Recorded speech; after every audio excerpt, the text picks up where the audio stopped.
Bonjour, donc aujourd'hui je suis très contente de vous retrouver. Aujourd'hui on se retrouve pour une vidéo très particulière. Nous sommes dans la playlist études parcours. Je vais interroger Loupch qui fait des études de médecine. Vous la connaissez peut-être. Loupch, c'est une créatrice de contenu sur YouTube qui fait des vidéos sur le développement personnel, sur l'acceptation de son corps. Voilà, j'adore son contenu et j'ai trouvé que ça pouvait être cool de bosser ensemble pour vous faire une vidéo hyper intéressante sur la médecine chinoise. Elle s'est reconvertie dans ces études là et je pense qu'elle est pas loin du diplôme, je sais pas du tout. Je vais lui poser des questions sur ses études et je vais aussi lui poser des questions sur la pratique elle-même, comment elle la définit et comment elle le voit. Donc si cette vidéo vous intéresse, je vous laisse avec la suite. Coucou Tiana et merci beaucoup de me donner cette opportunité de parler avec toi sur ta chaîne dans ce format super chouette puisqu'on n'est pas ensemble mais on fait quand même un truc ensemble, donc j'aime beaucoup.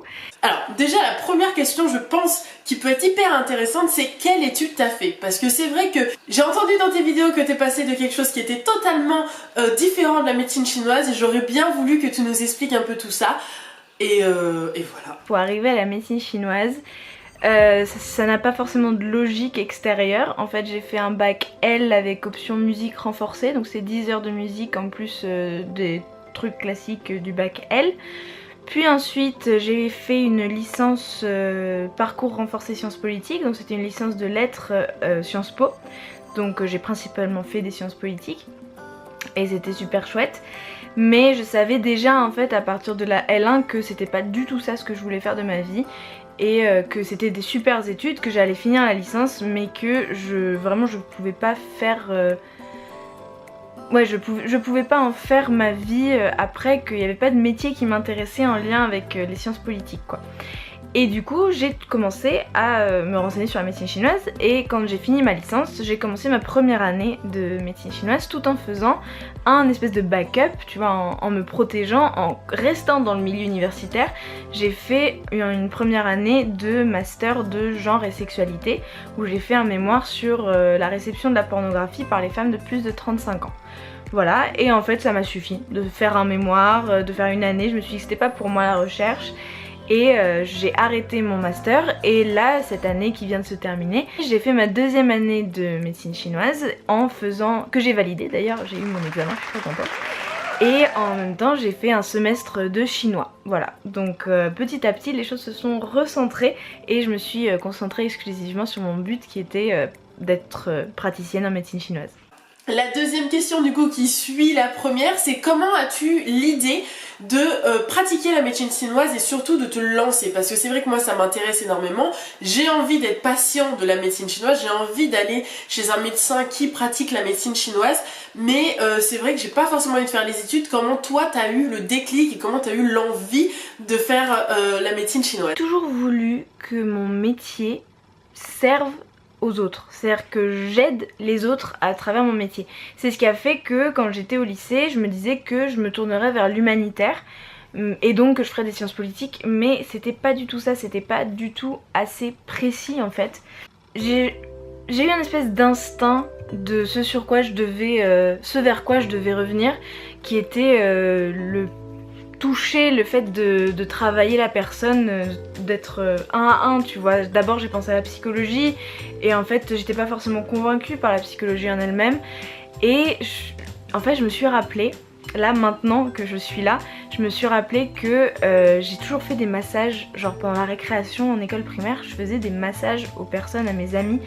C'était vraiment un truc qui était intégré en moi avant même que je sache faire quoi que ce soit. Je me suis renseignée du coup sur des formations en médecine alternative principalement. J'ai regardé pour la naturopathie, j'ai regardé pour différentes techniques de massage et j'ai regardé pour la médecine chinoise aussi, mais j'étais pas encore dans le truc complètement, c'était vraiment très très vague.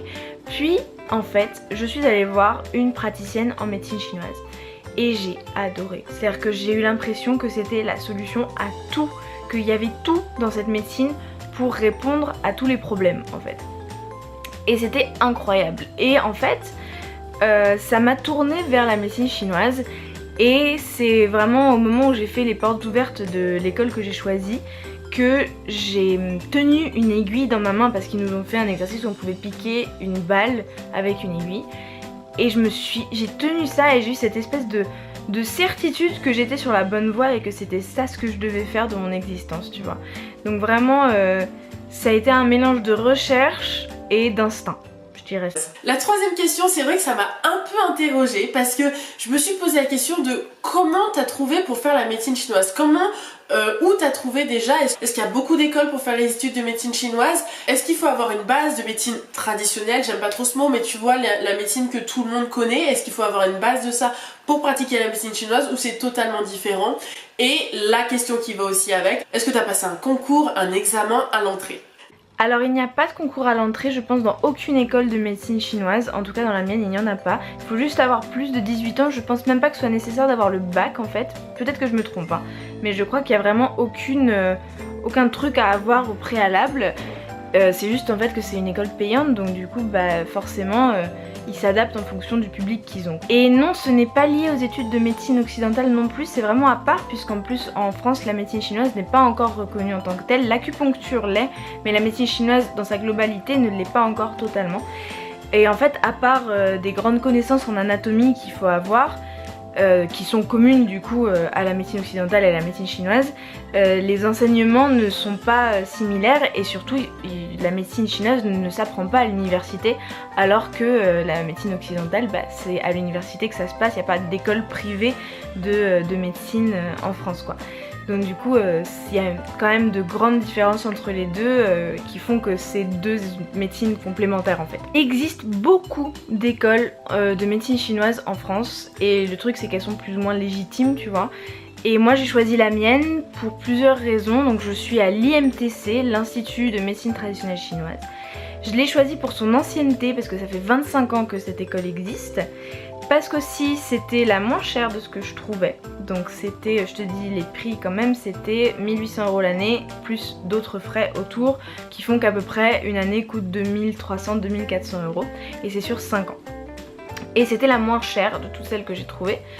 Et le déclic a été que cette fameuse praticienne qui m'a donné envie de faire la médecine traditionnelle chinoise, il se trouve que j'avais déjà fait des recherches, j'avais déjà repéré l'IMTC, mais je me disais c'est pas cher par rapport à toutes les autres, est-ce que vraiment faut que je me fie à ça, je suis pas sûre, j'avais pas en fait de certitude. Et en fait, en regardant un petit peu le CV de ma praticienne en médecine chinoise que j'adorais, j'ai vu qu'elle était diplômée de cette école-là. Et en fait, ça a été le déclic, je me suis dit, ok, si elle a fait cette formation-là et qu'elle est aussi douée, c'est bon, c'est une valeur sûre cette école, je peux la faire. Voilà, ça a été le déclic qui a fait que je choisissais celle-ci et je pense que heureusement que j'ai eu ça, sinon j'aurais pas réussi à me décider sur quelle école parce que j'aurais pas aimé choisir une école au pif sans retour d'expérience d'étudiants et d'étudiantes de ces écoles. La quatrième question que je me suis posée, c'est est-ce qu'il y en a pas mal en France? Est-ce que c'est facile d'accès les études?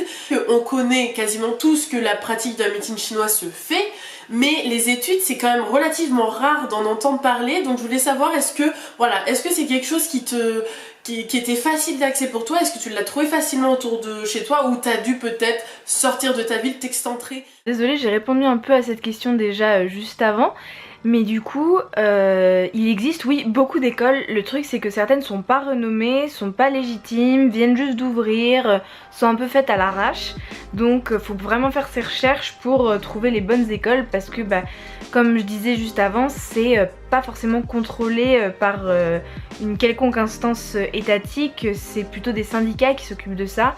Donc du coup, parfois, on tombe sur des écoles qui sont pas forcément les meilleures ou qui sont très spécifiques à une technique particulière. Voilà, par exemple, j'ai entendu parler de formation d'acupuncture en une semaine. Je trouve ça outrageant vu la difficulté et la précision de l'acupuncture qui mérite des années de pratique, quoi. Enfin bref, je ne m'étale pas là-dessus. Pour ce qui est de l'accessibilité, de si j'ai dû m'excentrer, etc., effectivement, j'ai choisi l'IMTC qui est dans 4 villes à Paris, Bordeaux, Toulouse et Avignon.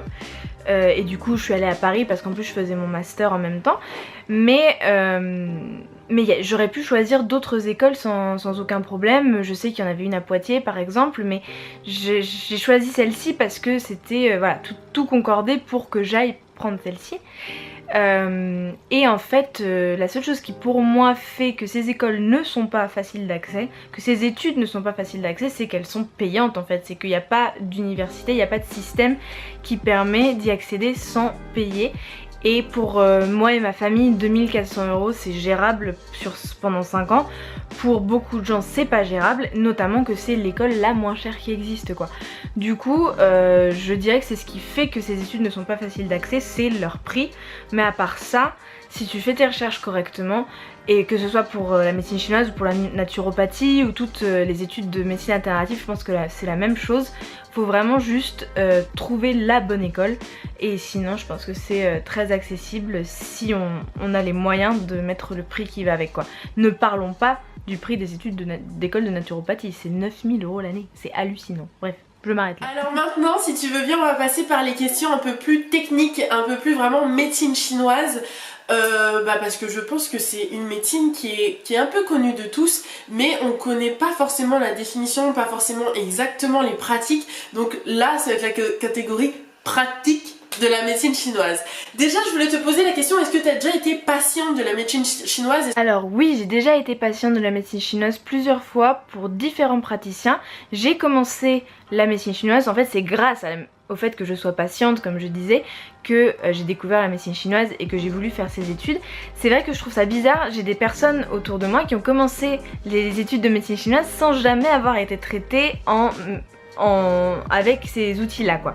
Mais moi c'est comme ça que j'y suis arrivée, grâce au fait que je sois patiente, et j'ai testé plusieurs praticiens et praticiennes différentes, et j'ai maintenant une certaine expérience de cette pratique là en tant que patiente. Oui. Comment la médecine traditionnelle et la médecine chinoise se complètent, c'est-à-dire par exemple quand il y a un patient qui va pas très bien, qui a mal de tête ou qui a du mal à dormir, est-ce qu'il doit aller chez une personne qui pratique la médecine chinoise, ou est-ce qu'il doit aller chez son médecin traitant, ou il peut faire les deux? Voilà, explique-nous un peu comment ça fonctionne, parce que c'est vrai que moi ça m'a énormément intéressée pendant mes recherches, mais c'est quelque chose qui est quand même pas forcément évident.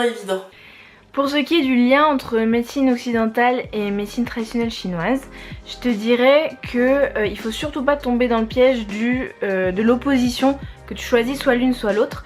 Pour moi c'est vraiment des médecines qui sont complémentaires. Par mon expérience et par mon histoire personnelle, je me tourne plus vers les médecines alternatives, mais je crois vraiment en une complémentarité et en l'idée que il faut travailler main dans la main quoi. Parce qu'en fait la médecine chinoise, comme toutes les médecines alternatives, apporte des choses en plus, apporte d'autres manières de voir les choses. Par exemple, la médecine chinoise va prendre en compte énormément le mal que font les émotions au corps, par exemple, et comment des émotions qui sont coincées dans le corps peuvent se transformer en maladie. Et ça, la médecine occidentale va pas forcément le prendre en compte. Ou des trucs extrêmement complexes qui viendraient d'un organe particulier, comme la rate par exemple. En médecine occidentale, la rate on en a rien à foutre, on l'enlève super facilement, comme la vésicule biliaire. Combien de gens se font enlever la vésicule biliaire dès qu'il y a un problème? Et en fait, en médecine chinoise, c'est des organes qui sont fondamentaux. Donc du coup, voilà, c'est comment marier ces deux optiques, ces deux façons de voir les choses. Je donne d'autres exemples de complémentarité. Par exemple, un cancer, clairement, c'est très compliqué de le soigner en médecine chinoise. C'est possible, parce que ça se fait dans les hôpitaux en Chine, mais les techniques occidentales sont quand même beaucoup plus efficaces et fonctionnent beaucoup mieux pour les cancers. Et du coup, il se trouve que la médecine chinoise est super efficace pour gérer les effets secondaires de la chimiothérapie, par exemple, de la radiothérapie. C'est des super moyens de travailler sur les effets secondaires de ces traitements-là. Et c'est vraiment, enfin, je sais qu'il y a énormément de cancérologues qui redirigent leurs patients vers la médecine chinoise et des médecines alternatives pour travailler sur ça. Et de l'autre côté du spectre, à l'autre bout, la médecine chinoise va travailler sur des trucs très basiques et très de bien-être pur. Par exemple, moi j'ai fait une spécialisation lifting, parce que ma mère voulait que je le fasse. Du coup je suis spécialisée en lifting du visage et ça marche du feu de Dieu. C'est impressionnant parce qu'en fait ça va travailler sur les tissus, sur les organes, ça va aller travailler en profondeur. Tu vas pas juste mettre du plastique à la surface, tu vas vraiment faire un travail de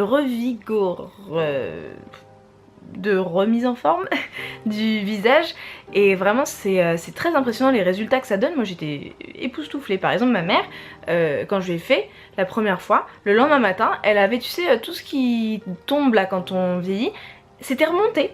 Alors elle a senti vraiment qu'elle avait les traits de son visage plus marqués quoi.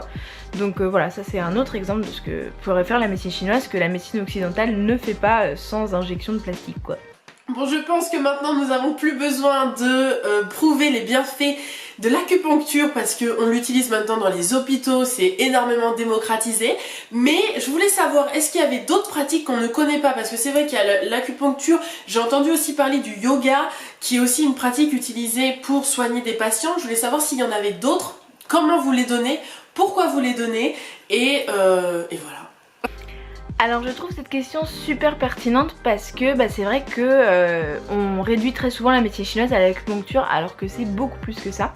Déjà je te fais un petit point rapide, le yoga ça a aucun rapport avec la médecine chinoise, c'est plutôt du côté sud de l'Asie, l'hindouisme etc. C'est ça qui a plutôt apporté le yoga. Par contre l'art martial qui a été, les techniques sportives qui ont été apportées par les Chinois, c'est le Qigong, qui est une façon de mouvoir son corps pour travailler sur ses organes à travers la respiration et les mouvements. C'est une technique extrêmement puissante. On voit des gens qui font du Qigong et on se dit ah c'est des petits mouvements comme ça, c'est bizarre, ça sert à rien. En fait c'est très puissant comme technique, du coup il faudrait peut-être que je m'y mette. C'est une des autres disciplines de la médecine chinoise.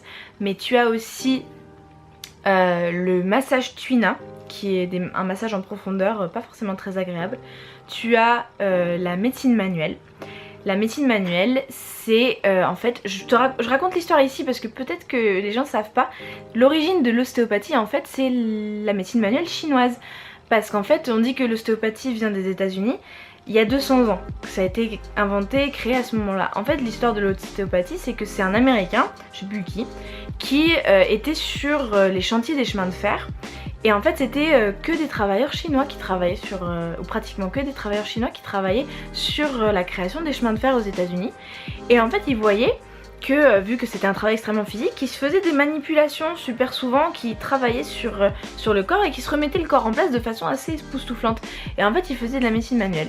Et ce mec, cet américain, comme beaucoup d'américains, a tout regardé, tout observé, a tout récupéré et en a fait l'ostéopathie. Alors maintenant, il y a une assez grande différence entre la médecine manuelle et l'ostéopathie. Vraiment, c'est deux disciplines qui ne se ressemblent... C'est deux disciplines qui ne se ressemblent que à la racine, mais qui ont vraiment évolué chacune de leur côté. Mais du coup, la médecine manuelle, c'est l'origine de l'ostéopathie, quoi. Mais ça, c'est une technique, une discipline de la médecine chinoise. Tu as aussi... l'acupuncture évidemment. Tu as aussi la pharmacopée, qui est en fait... travailler avec les plantes, c'est des formules de plantes, mais aussi de choses d'origine animale. Notamment on entend souvent parler des scandales des dents de tigre par exemple, qui servent à... ou du sperme de tigre, enfin des choses comme ça qui servent pour des formules qui sont interdites dans la plupart des pays, même en Chine, mais qui sont dans les textes ancestraux.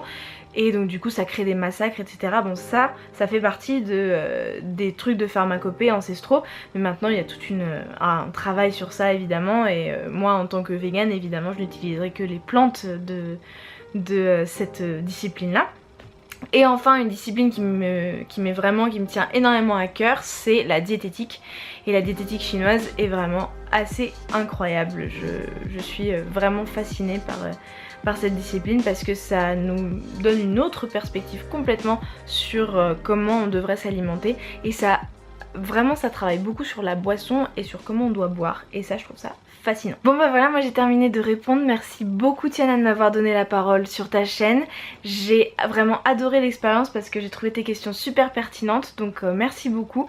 Et n'hésitez pas les personnes qui seraient intéressées par ça à venir me voir pour me poser des questions sur Instagram par exemple, je vous répondrai sans aucun problème.